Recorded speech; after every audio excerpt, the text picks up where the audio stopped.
Luke 14:48 says, "To whom much is given, much is required."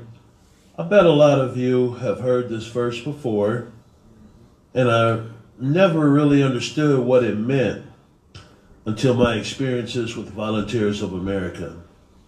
My name is Mike Bell, and I'm a proud Army veteran and peer educator in a veterans program for Volunteers of America of Ohio and Indiana. My introduction to Volunteers of America wasn't as an employee. I'm like the men and women that you just saw in the video, but I'll get to that in a minute. My story actually begins in Jacksonville, Florida, where I was born on a naval base and both my parents were in the Navy. Anyways, by the time I was 9 years old, my parents had divorced and my mother moved me and my two siblings to Dayton, Ohio. I would love to tell you I had an ideal childhood, but that wouldn't be true. My mother, now single, had 3 children to raise on her own. She also was a caretaker to several of our aging relatives in our extended family. Because she was so busy, I had free reign to run the streets, and I did. I started hanging out with an older crowd and began drinking and smoking. By the time I was a teenager, I was an expert partier and a petty criminal, and eventually I dropped out of high school. I just kept on floating through life. I had a series of odd jobs with no real direction. I had no purpose and was falling deeper into my vices. When I was 19, I needed to do something different to change my life. I joined the Army. Becoming a soldier molded me into a man. It taught me discipline, teamwork, how to depend on others, how to work toward a common goal. And my first duty station was in Schofield Barracks, Hawaii, and I must admit being stationed in Hawaii was amazing for me. I was in the Army for 5 years before I went back home to Dayton to help take care of my mother who was having difficulty. I did the best I could to help my mother financially and emotionally and to be there for her. I got my GED while I was enlisted, so when I came home, I enrolled in the local community college. Later, I became a student at Central State University and studied business management. I was doing well. I was sober, in school, I had my own apartment, and I was able to distance myself from the unhealthy relationships of my past. I was focused. I had only 1 year left in college, and I dropped out because my wife at the time and I became pregnant. I had planned on re-enrolling, but life happened and I had a family to think about. Eventually, my wife and I divorced, and that sent me into what I know now was a deep depression. All I could think about was how I grew up in a broken home and how I didn't want that life for my children, and I sunk deeper. I fell back into my old habits and I began to self-medicate again just to feel normal, and I threw myself into my work. I was functioning, but I was empty. Over the next few years, I worked a series of jobs that always seemed to fall through or not work out. Plants relocating, companies downsizing, companies closing. Eventually, I made my way to Columbus to live with my brother, and after a while living with him, that was no longer an option. And suddenly, for the first time, I was faced with being homeless. That's when I found Volunteers of America. Being homeless and broke was extremely difficult for me.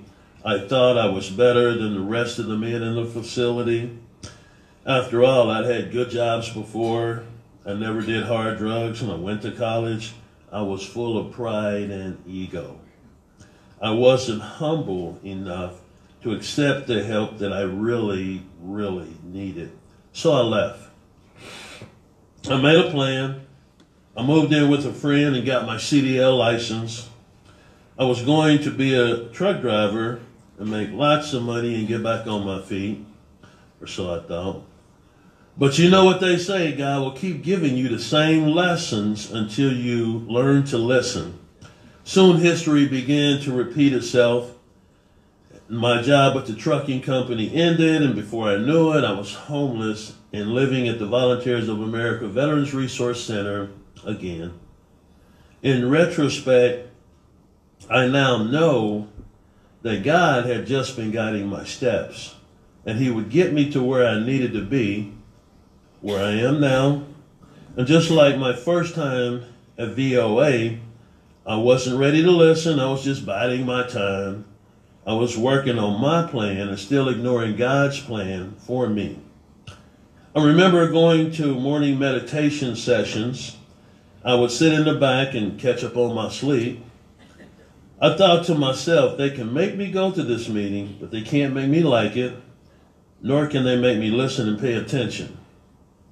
Then one day I did pay attention, and a funny thing happened. I didn't have a good day, I had a great day.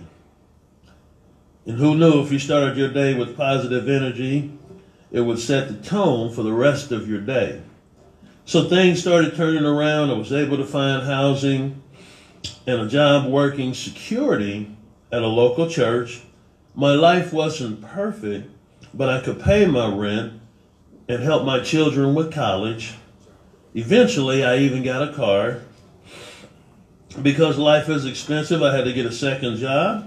I find myself back at Volunteers of America, but this time as an employee. I have become a part-time resident monitor at VOA in addition to my full-time employment.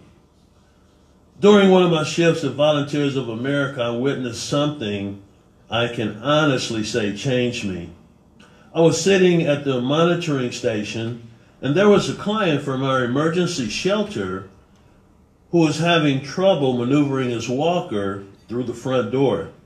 I saw the program director hold the door for this man, simple enough, right? And I'm sure anyone in this room would have done the same thing. The elderly man thanked him and joked about how he liked his shoes. This particular program director always had very nice shoes, and he was known for it. The program director surprised me when without hesitation he bent down, took off his shoes, and gave them to this man. He gave him his shoes, and I was humbled in that very moment. I never shared that story, especially with the program director. I never told him about the impact that it had on my life. So last week when I did see him, I did tell him. And because I'm so thankful for that moment, I might add he had on nice shoes that day too. To whom much is given, much is required. Because of him at that moment, I truly knew what that meant. I do need to say that he was extremely influential. When I saw that, I knew I just wanted to work with Volunteers of America. And so I did.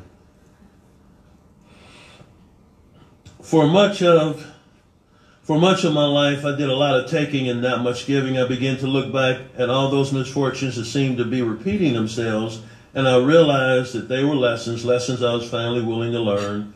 Volunteers of America was where I was meant to be, and I knew it. Not much later, I became a full-time resident monitor, and then I became a peer educator, which I am today.